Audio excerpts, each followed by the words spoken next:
감사함으로 하나님의 말씀을 우리의 온 심령에 받았습니다. 내 믿음의 결론 예수 그리스도. 내 믿음의 결론 예수 그리스도. 이런 제목으로 같이 은혜 나누겠습니다. 이제 편안하게 다 저를 보시기를 바랍니다. 오늘 함께 읽은 말씀에 보면 세례 요한이 옥에 갇혀 있습니다. 세례 요한은 분봉왕 헤롯의 악행을 비판했다가 감옥에 갇히게 됐습니다. 요한복음 14장 3절 4절입니다. 전에 헤롯이 그 동생 빌립의 아내 헤로디아의 일로 요한을 잡아 결박하여 옥에 가두었으니 이는 요한이 헤롯에게 말하되 당신이 그 여자를 차지한 것이 옳지 않다 하였음이라. 이 사건을 잘 이해하려면 헤롯의 가문을 여러분이 이해할 수 있어야 합니다. 복잡해요. 그리고 더러운 가문이에요. 돈이 많다고, 힘이 있다고 행복한 가문이 되는 게 아닙니다. 신약 성경을 읽어보면 헤롯이라는 이름이 많이 나와요. 같은 사람이 아닌 경우가 많아요. 아버지인 경우도 있고 아들인 경우도 있고 손자인 경우도 있어요. 헤롯은 우리로 말하면 성과 같은 거예요. 임금 이, 제가 이씨잖아요. 이씨 임금이 여러 명이 있는 거예요. 아버지도 이씨고 할아버지도 이씨고 아들도 이씨고 손자도 이씨인 거예요. 먼저 헤롯 그러면 우리는 무슨 생각을 하냐 하면 예수님이 태어나셨을 때 있었던 왕. 그 사람은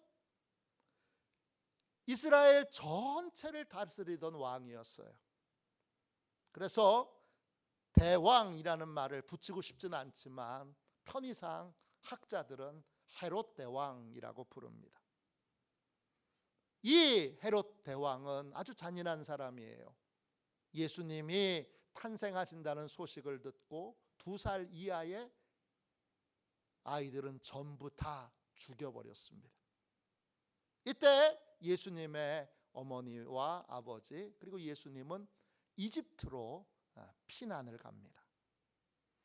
피난가 있을 때에 헤롯 대왕은 죽습니다.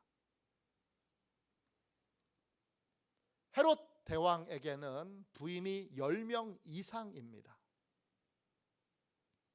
그 중에 아들을 낳은 부인이 5명입니다. 복잡하지요? 헤롯 대왕이 죽은 다음에 한 사람이 왕위를 물려받은 것이 아니라 나라가 4개로 등분, 4등분돼서 그래서 아들 3명과 여동생이 나라를 분리 4등분으로 해서 통치하게 됩니다. 그래서 그걸 성경은 분봉왕이라고 부릅니다. 분봉왕 헬라어로 테트라르케스예요. 뜻은 4분의 1의 통치자라는 뜻이에요. 4 그리고 왕 이게 결합된 말이에요. 헤롯 대왕이 죽은 다음에 4등분된 나라를 물려받은 사람은 헤롯 대왕의 3 아들 그리고 헤롯의 누이 동생이에요. 이 누이 동생 살롬의 1세인데 아주 무시무시한 여자예요. 자기들의 조카 중에 3 아들을 모함을 해서 죽였어요. 그 헤롯 대왕에게 물려받은 왕 중에 헤롯 안티파스라고 하는 왕이 있어요. 이름은 안티파스예요. 갈릴리와 베레아를 통치하고 있어요. 이 사람이 세례 요한을 감옥에 가둔 사람입니다. 그에게 배다른 형제가 있는데 빌립 1세가 있고 빌립 2세가 있어요. 근데 빌립 1세는 왕위를 물려받지 못한 그러한 사람인데, 그 빌립 1세라고 하는 사람이 헤롯의 손녀인 헤로디아와 결혼합니다. 삼촌하고 조카 사이예요. 삼촌이 어리고 예쁜 조카하고 결혼한 거예요. 헤로디아가 상당한 미모를 가지고 있는 것처럼 역사는 기록하고 있습니다. 그런데 이 빌립 1세가 일찍 죽어요. 그러자 배다른 형제인 이 헤롯 왕 안티파스, 이 분봉 왕이 과부가 된 조카를 탐을 냅니다. 그리고 배다른 조카인 헤로디아와 과부가 된 헤로디아와 재혼을 하게 됩니다. 이걸 세례 요한이 다 지켜보고 나서 헤롯 안티파스의 행위에 대해서 강력한 말로 비판합니다. 당신이 그 여자와 결혼하는 것은 옳지 않습니다. 아니, 이게 무슨 강력한 말이야. 그렇게 생각하실 수 있는데, 옳지 않다에서 그 옳지, 옳다라는 말의 엑세스티예요. 뜻은 적법한, 허용할 수 있는, 가능한, 이런 뜻이에요.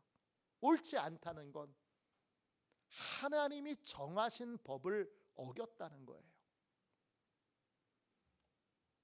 하나님이 허용할 수 없는, 허락할 수 없는 죄악을 저질렀다는 거예요. 세례 요한이 분봉왕 헤롯 안티파스의 행위를 이렇게 고발한 거예요. 하나님의 법을 수호해야 할 왕이 앞장서서 하나님의 법을 어기고 있습니다. 이렇게 고발한 거예요. 이 고발을 듣고 헤롯 안티파스는 분노합니다. 그리고 세례 요한을 잡아서 밧줄로 꽁꽁 묶어서 감옥에 집어넣고, 그래서 지금 세례 요한이 감옥에 갇혀 있는 거예요. 감옥에 갇혀 있는 이 세례 요한은 죽음을 감제하게 됩니다. 그리고 실제로 그는 그 감옥에서 참수, 목이 잘려서 죽습니다. 나의 죽음이 가까이 왔다고 하는 걸 느낀 세례 요한은 제자들을 예수님께 보냅니다.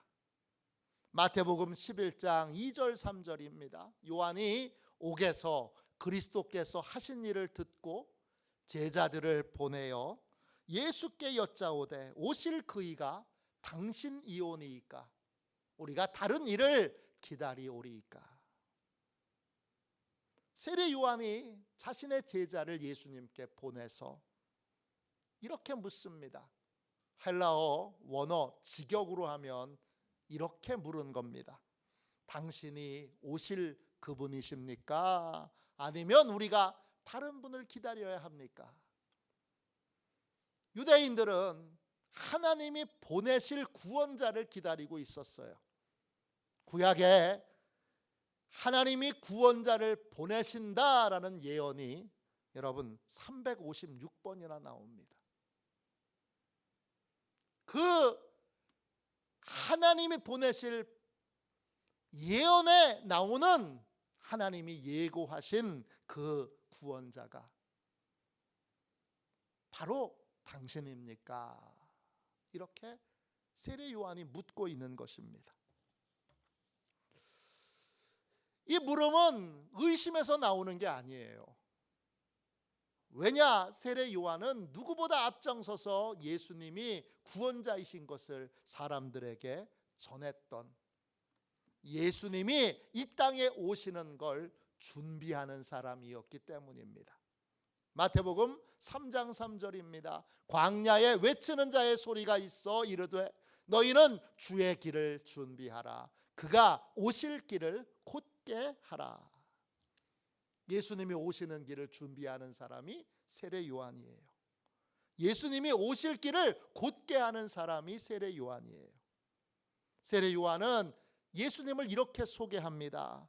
마태복음 3장 11절이에요. 내 뒤에 오시는 이는 나보다 능력이 많으시니 나는 그의 신을 들기도 감당하지 못하겠노라. 그는 성령과 불로 너희에게 세례를 베푸실 것이요. 세례 요한이 소개하는 예수님은 자신보다 훨씬 말할 수 없이 큰 능력을 가지고 계신 분이에요. 또 성령 세례를 베푸시는 분이고 불 세례를 베풀어 주시는 분이에요. 그런데 세례 요한도 처음 예수님을 만났을 때는 예수님이 구원자이신 줄 몰랐어요. 성령님이 특별한 방법으로 예수님이 구원자이신 것을 확인시켜 주셨어요. 요한복음 1장 33절 34절입니다. 나도 그를 알지 못하였으나 나를 보내어 물로 세례를 베풀라 하신 그이가 나에게 말씀하시되 성령이 내려서 누구 위에든지 머무는 것을 보거든 그가 곧 성령으로 세례를 베푸는 이인 줄 알라 하셨기에 내가 보고 그가 하나님의 아들이심을 증언하였노라 하니라. 세례 요한도 예수님의 구원자인 줄 몰랐는데 성령님이 세례 베풀 때 하늘에서부터 성령이 임하여 머리 위에 임하는 그러한 분이 있거든. 그분이 바로 하나님이 보내신 구원자, 하나님의 아들이라는 걸 알아라. 미리 알려주셨기에 예수님에게 세례를 베풀 때 성령이 임하는 것을 보고 세례 요한은 확신 있게 예수님이 하나님이 보내신 구원자라는 사실을 만방의 사람들에게 전하게 됩니다. 그 세례 요한은 순교하기 전까지 예수님이 하나님의 아들이시고 하나님이 약속하신 구원자라는 걸 열심히 전하게 됩니다. 자기의 제자들이 자기를 떠나서 다 예수님의 제자로 그렇게 갈 때도 세례 요한은 그걸 언짢아하거나 기분 나빠하지 않고 기뻐했습니다. 요한복음 3장 30절입니다. 그는 흥하여야 하겠고 나는 쇠하여야 하리라. 평생 예수님이 하나님 보내신 구원자임을 소개했던 세례 요한이 이제 죽음을 앞두고 누구보다 예수님이 흥하는 일들에 앞장섰고 자신이 쇠하는 것을 가슴 아파하지 않았던, 도리어 기뻐했던 이 세례 요한이 이제 죽음을 앞두고 예수님이 진짜 하나님이 보내신 구원자가 맞느냐고 묻고 있습니다. 이 물음은 의심하기 때문이 아니라 내가 평생 전하고 증거했던 이 복음이, 내가 평생 전하고 선포했던 진리가 진짜 진리가 맞는지를 최종적으로 점검하고 확인한 것입니다. 자신이 하나님이 뜻하신 바대로 구원자를 정말 맞이했고 그 구원자를 이 땅에 알리는 일을 잘 완수했는지를 확인하기 위한 질문인 것입니다. 지금 우리도 대림절을 지나고 있습니다. 대림절은 성탄을 준비하는 기간입니다. 4주 동안 성탄을 준비하게 되는데 이 기간 동안 우리도 세례 요한처럼 우리의 믿음의 현 주소를 정확하게 점검하고 확인해야 하겠습니다. 나는 예수님을 진짜 나의 구원자로 믿고 있는지, 나는 예수님을 나의 진짜 구원자로 의지하고 있는지 확인하고 점검해야 하겠습니다. 그래서 우리도 똑같이 예수님 정말 구원자 맞으세요? 나의 구원자 맞으세요? 그렇게 질문해야 합니다. 이 세례 요한의 질문에 대해 예수님은 이렇게 대답하세요. 마태복음 11장 4절입니다. 예수께서 대답하여 이르시되 너희가 가서 듣고 보는 것을 요한에게 알리되 그랬어요. 예수님이 대답하세요. 이 대답한다라는 말이 헬라어로 아포크리노마이예요. 이게 무슨 뜻이냐? 그냥 대답이 아니라 결론을 내리는 대답이에요. 더 이상 주저하거나 다시 확인할 필요 없이 결론의 대답을 예수님이 주세요. 예수님이 세례 요한의 이 질문에 대하여 예수님이 구원자 맞으세요? 하나님이 보내신 구원자 맞으세요? 이 질문에 대하여 이렇게 결론을 내리십니다. 뭐라고 결론을 내리죠? 너희는 요한에게 가서 너희가 듣고 본 것을 알려주어라. 기독교는 이론의 종교가 아니에요. 기독교는 체험의 종교예요. 예수님의 복음은 이론의 복음이 아니라 체험의 복음이에요. 지금 세례 요한의 제자에게 예수님이 말씀하신 건 뭐예요? 너희가 체험한 것을, 너희가 보고 또 들은 것을, 너희가 직접 경험한 것을 요한에게 가서 알려주어라. 그렇게 말합니다. 기독교는 체험의 종교입니다. 기독교를 체험하려면, 복음을 제대로 알려면 책상에 앉아서는 알 수 없습니다. 책상에서 내려와야 합니다.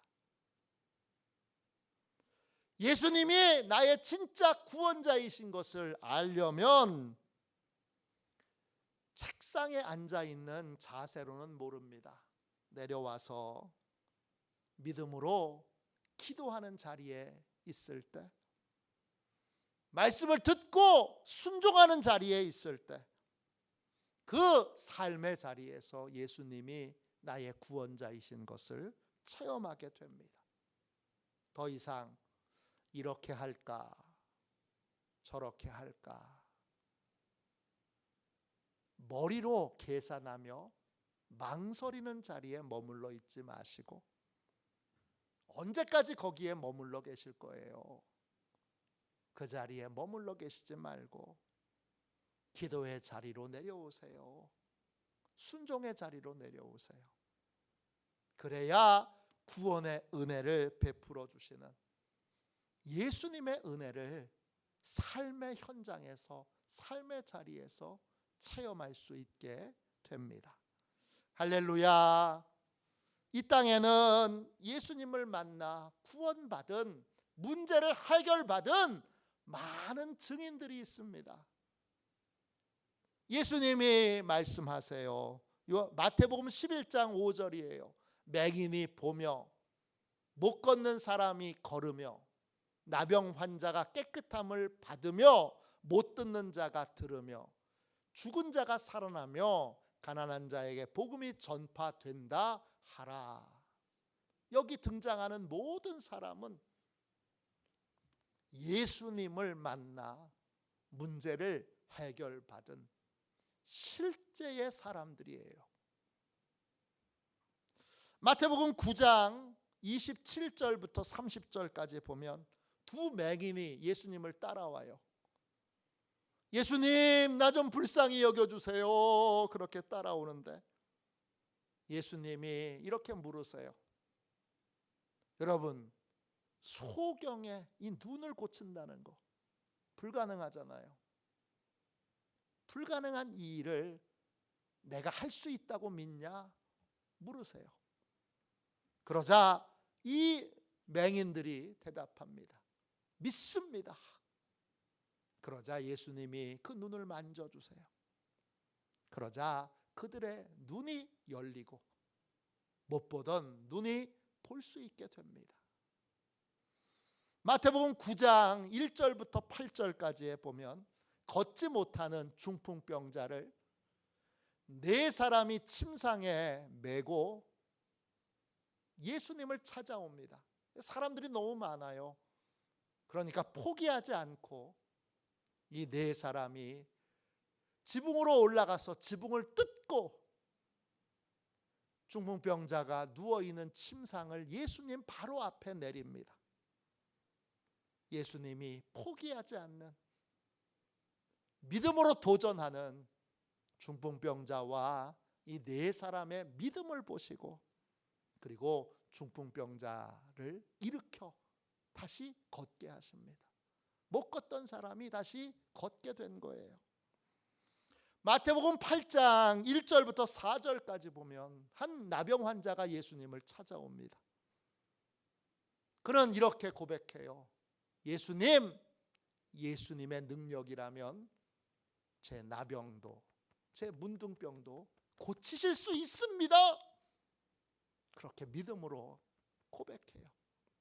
그러자 예수님이 그 사람의 몸에 손을 대세요. 그러자 그의 문둥병이 씻은 듯이 깨끗하게 낫게 됩니다. 마가복음 7장 여러분 31절 35절에 보면 사람들이 귀먹고 말을 더듬는 사람을 예수님께로 데려옵니다. 못 듣는 장애는 이중장애예요. 왜 이중장애냐? 듣지 못하는 사람은 말도 못해요. 그러니까 이중장애예요. 못 듣는다 이 말이 헬라어로 코포스예요. 뜻은요, 듣지도 못하고 말하지도 못한다는 뜻이에요. 이런 사람을 예수님께 데리고 왔어요. 예수님이 그를 보시고 불쌍히 여기셔서 양 귀에 손가락을 넣으세요. 그리고 손에 침을 뱉어서 그 사람의 혀에 다 손을 얹으세요. 그리고는 이렇게 외치세요. 에바다. 하늘을 향하여 에바다 이렇게 외치세요. 에바다라는 뜻은 열려라 이런 뜻이에요. 그러자 귀먹고 말을 못하던 이 사람이 듣게 되고 말을 분명하게 할 수 있게 됩니다. 예수님이 고쳐주신 거예요. 마태복음 9장 18절부터 26절까지 보면 한 관리가 예수님을 찾아옵니다. 왜 찾아왔느냐? 딸이 죽었어요. 이미 죽었어요. 근데 이 관리가 죽은 딸도 예수님이 살려주실 줄로 믿고 찾아온 거예요. 이 관리는 믿음으로 예수님을 자기 집으로 초대합니다. 예수님이 그 집에 들어가셔서 그 죽은 딸의 손을 잡아서 일으키셨을 때 그 딸이 살아나게 됩니다. 이게 다 경험한 자들의, 체험한 자들의 여러분 고백입니다. 예수님은 가난한 자들에게 이론을 가르치신 게 아니에요. 가난하다, 가난한 자에게 복음이 전파된다 할 때 그 가난하다라는 말은 헬라어로 포토코스예요. 푸토코스. 뜻은 가난한, 쓸모없는, 재난을 당한, 도움이 필요한 이런 뜻이에요. 예수님은 도움이 필요한 사람에게 이론을 가르치지 않으셨어요. 예수님은 자기 힘으로 문제를 해결할 수 없는 인생에게 이론을 가르치지 않으셨어요. 예수님이 전하신 복음은 고통을 겪고 있는 사람의 삶의 현장에 예수님이 뛰어드셔서 그 삶의 문제를 해결해 주시는 거예요. 그들이 겪고 있는 고통을 직접 해결해 주시는 거예요. 이것이 기독교의 복음이에요. 어떤 사람이 물에 빠져서 허우적대고 있습니다. 한 사람이 지나가면서 물에 빠져서 숨을 헐떡이고 있는 이 사람을 한참을 서서 꾸짖습니다. 물가에 갔는데 조심하지 않았다고, 조심하지 않아서 물에 빠졌다고 열심히 한참을 야단을 칩니다. 이 사람이 누굴까요? 이 사람의 이름은 공자입니다. 잠시 후 다른 사람이 지나갑니다. 이 사람은 아주 인자한 미소로 점잖게 물에 빠져 헐떡이는 사람에게 충고합니다. 물에 빠져서 고통스럽겠지만 물에 빠졌다는 사실 자체를 잊어버리라고, 마음을 비우고 물에 빠졌다는 사실을 잊어버리면 고통도 사라지게 될 거다, 이렇게 설명해 줍니다. 이렇게 친절한 설명을 해주신 분은 이름이 부처입니다.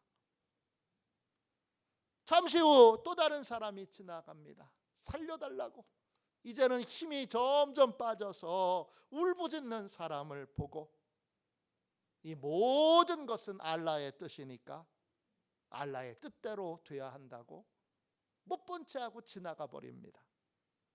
그 사람의 이름은 마호메트입니다. 잠시 후 또 다른 사람이 지나갑니다. 물에 빠져 헐떡이며 이제 죽기 직전에 숨이 꼴딱꼴딱 넘어가고 있는 이 사람을 보고, 이분은 과거의 업보 때문이니 지금 당하는 고통은 반드시 겪어야 되는 일이라고 그렇게 냉정하게 말하고 떠나갑니다. 그분의 이름은 힌두교 신인 브라만입니다. 마지막으로 한 분이 물에 빠진 사람을 보자 즉체 지체하지 않고 물속에 뛰어 들어갑니다. 자기 목숨을 걸고 물에 빠진 사람을 힘을 다해서 건져냅니다. 그분이 누굽니까? 그분의 이름이 예수 그리스도이십니다. 하나님이 보내신 구원자 예수님은 고난에 처해 있는 자에게 이론을 가르치는 분이 아니에요. 여러분은 이론을 배우기 위해 예배 자리에 온 게 아닙니다. 절망에 빠진 사람에게 이론을 설명해 주시는 분이 예수님이 아닙니다. 예수님은 삶의 현장으로 들어가서 우리의 고난을 해결해 주시는 분이고 우리의 질병을 직접 고쳐주시는 분이십니다. 예수님의 복음은 죄와 죄의 문제만 해결해 주시는 것이 아니라 죄로 말미암은 우리가 현재 당하고 있는 고통, 또 질병, 상처, 아픔, 실패, 절망을 해결해 주시는 분입니다. 예수님의 복음은 모든 것을 다 직접 해결해 주시는 복음입니다. 지금 어떤 고난과 어떤 어려움이 있든지 간에 우리는 구원자 예수님께 믿음으로 나와야 합니다. 구원자 예수님께 겸손하게 도와달라고 구해야 합니다. 구원자 예수님께 해결의 길을 알려달라고 구해야 됩니다. 그리고 예수님이 알려주시는 대로 순종하여 삶의 문제가 진짜 해결되는 은혜를 삶에서 체험해야 합니다. 이게 기독교 신앙입니다. 어떤 남자에게 병에 걸려서 일어나지 못하는 아내가 있었습니다. 아내가 움직이질 못하고 누워 있으니까 남편이 아내의 대소변을 받아내야 합니다. 밥도 남편이 차려야 합니다. 심지어는 아내의 목욕까지 직접 남편이 시켜야 합니다. 이분의 고백에 따르면 아무리 아내를 사랑해도 아내가 몇 년째 병들어 누워 있으면 사랑은 다 사라지고 짜증과 원망과 불평만 남게 되더라. 이렇게 고백했습니다. 어느 날 친한 친구가 찾아왔습니다. 이런 말을 합니다. 너 고생하는 걸 늘 지켜보며 마음이 정말 안타까웠다. 내 아내의 병을 고치고 싶지 않냐? 그 말을 듣고 이 남자분이 이렇게 대답합니다. 넌 무슨 말 같지 않은 말을 하니? 나을 수 있는 길이 있다면 당장 낫게 해야지. 그런데 나을 길이 없잖아. 그래서 이렇게 고생하고 있잖아. 이 친구가 그 말을 듣고 이렇게 대답합니다. 내 아내를 고칠 분이 계신다. 바로 예수님이시다. 너 교회 나가면 예수님이 내 아내의 병을 분명히 고쳐주신다. 이 친구의 말을 듣고 이 남자분이 지푸라기라도 잡고 싶은 심정으로 교회에 나옵니다. 교회 나오는 목적은 구원을 받기 위해서가 아니라 아내의 병을 고치기 위해서입니다. 교회 나와서 예배를 드리고 몇몇 분과 사귀고 인사를 나누게 됐습니다. 인사 나누게 된 분에게 이렇게 물었습니다. 우리 집에 아픈 사람이 있는데 예수님을 믿으면 예수님이 고쳐주신다는 말을 들었습니다. 어떻게 하면 제 아내의 병을 고칠 수 있겠습니까? 이 말을 진지하게 듣고 있던 분이 이렇게 대답합니다. 병을 고치려면 간절히 기도해야 합니다. 가장 좋은 방법은 금식하며 기도하는 것입니다. 성경 이사야 58장 6절에 금식은 흉악의 결박을 풀어주며 멍에의 줄을 끌어주며 압제당하는 자를 자유롭게 하며 모든 멍에를 꺾는다고 했습니다. 집에서는 금식하기 어려우니 기도원에 가서 일주일 금식하며 기도하십시오. 그러면 반드시 변화가 있을 겁니다. 이 남자가 그 말을 듣고 다시 이렇게 묻습니다. 금식하면서 뭐라고 기도하면 되겠습니까? 이 말을 듣자 대답을 해주던 그분이 난감한 표정을 지으면서 이렇게 대답합니다. 교회 처음 나오셨으니 복잡하게 기도하는 것은 어려울 것 같습니다. 그냥 아주 단순하게 아이가 엄마에게 말하는 것처럼 그냥 아내 이름을 불러가면서 고쳐달라고 반복해서 부르짖으면 됩니다. 이 말을 듣고 용기를 얻어 이 남자가 기도원에 가게 됩니다. 아내의 간호를 한 주간 동안 다른 분에게 부탁하고 일주일을 금식하기로 작정하고 기도원에 올라갑니다. 기도원에 갔더니 기도굴이라는 곳이 있더라고요. 굴. 기도 응답을 빨리 받으려면 굴 속에 들어가서 기도하면 된다. 그런 말을 듣고 한 번도 금식 기도 안 해본 이 사람이 한 번도 교회 생활을 제대로 해본 적이 없는 이 사람이 기도 응답 빨리 받으려고 굴 속에 들어가서 금식하며 기도하기 시작합니다. 기도는 아주 간단해요. 제 아내를 고쳐주십시오. 제 아내 제발 고쳐주십시오. 아내 이름을 불러가면서 고쳐달라고 기도합니다. 금식하며 매일 반복해서 같은 제목을 놓고 기도하니까 며칠 지나자 온몸이 떨려옵니다. 추워서 떠는 것과는 다른 것 같아요. 잠시 후에는 혀가 꼬부라져서 이상한 말이 나옵니다. 이게 뭐지? 기도원에 있는 다른 분에게 물으니까 성령을 받은 거랍니다. 방언을 받은 거랍니다. 좋은 거예요? 그랬더니 끝내주게 좋은 거랍니다. 그래서 그 말을 듣고 신이 나서 신기한 일이 일어났네. 그리고는 열심히 그 기도굴에서 방언으로 기도하면서 일주일 금식을 끝냅니다. 이제 집으로 돌아가야 합니다. 두근거리는 마음으로 어떤 변화가 있을까 기대하는 마음으로 아파트 벨을 눌렀습니다. 근데 이 남편을 맞이하러 문을 열어주는 사람은 아내를 간호한 사람이 아닙니다. 문을 열고 나온 사람은 놀랍게도 아내였습니다. 너무 놀라서 이 남편이 이렇게 물었습니다. 아니 여보, 당신 언제부터 걸어다니게 된 거요?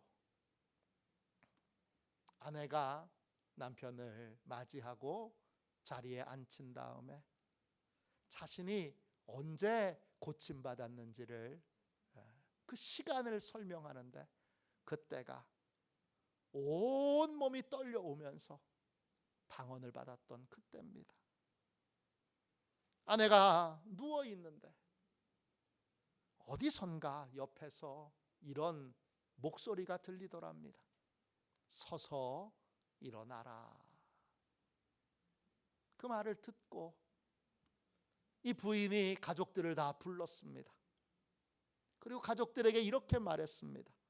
이제부터 나 혼자 걸어볼 테니까 내가 넘어지기 전까지 아무도 내 몸에 손을 대지 말아주세요. 그리고 다른 사람의 부축이 없이는 일어설 수 없었던 이 여자가 침대에서 혼자 일어서게 되는데 다리와 온몸에 힘이 생기더라는 겁니다. 천천히 걸어보니까 걸을 수 있더라는 겁니다. 예수님은 성경의 시대에만 우리의 병을 고쳐주시는 분이 아니고 지금도 우리의 병을 고쳐주시고 우리의 문제를 해결해 주시는 분입니다. 우리가 머리를 쓰는 계산하는 책상의 자리에만 앉아 있지 않고 내려와 기도의 자리에서 기도하게 된다면, 내려와 순종의 자리에서 순종하게 된다면 지금도 우리는 우리의 문제를 해결해 주시는 주님을 체험할 수 있게 됩니다. 구원자 예수님의 도움을 받아야 합니다. 그게 복음입니다. 내 인생의 문제는 예수님의 도움을 받을 때에만 해결됩니다. 남편의 문제, 자녀의 문제, 재정의 문제, 질병의 문제, 예수님께 도움받아야 합니다. 예수님께 도움을 받으려면 한 가지 분명한 조건이 이루어져야 합니다. 뭐죠? 예수님이 나의 주인, 나의 왕, 나의 목자가 되셔야 합니다. 마태복음 11장 6절입니다. 누구든지 나로 말미암아 실족하지 아니하는 자는 복이 있도다 하시니라. 많은 사람이 예수님의 도움을 받고 문제를 해결받는데 어떤 사람은 예수님 때문에 실족하는 사람이 있습니다. 실족한다, 이 말이 헬라어로 스칸달리조입니다. 뜻은 넘어지거나 함정에 빠지는 것입니다. 어떤 사람이 예수님 때문에 함정에 빠지게 됩니까?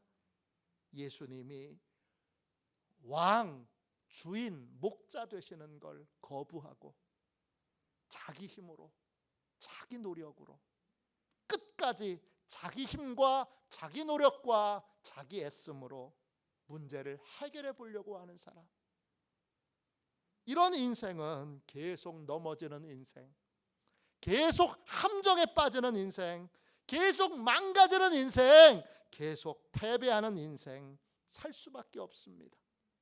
복 있는 인생, 복 있다, 헬라어 원어로 보면 행복하다, 이런 뜻이에요. 행복의 시작은 예수님을 나의 왕, 나의 주인, 나의 목자로 영접하고 예수님께 모든 걸 맡기고 예수님의 인도를 따를 때 행복한 인생이 됩니다. 인생길을 맡기세요.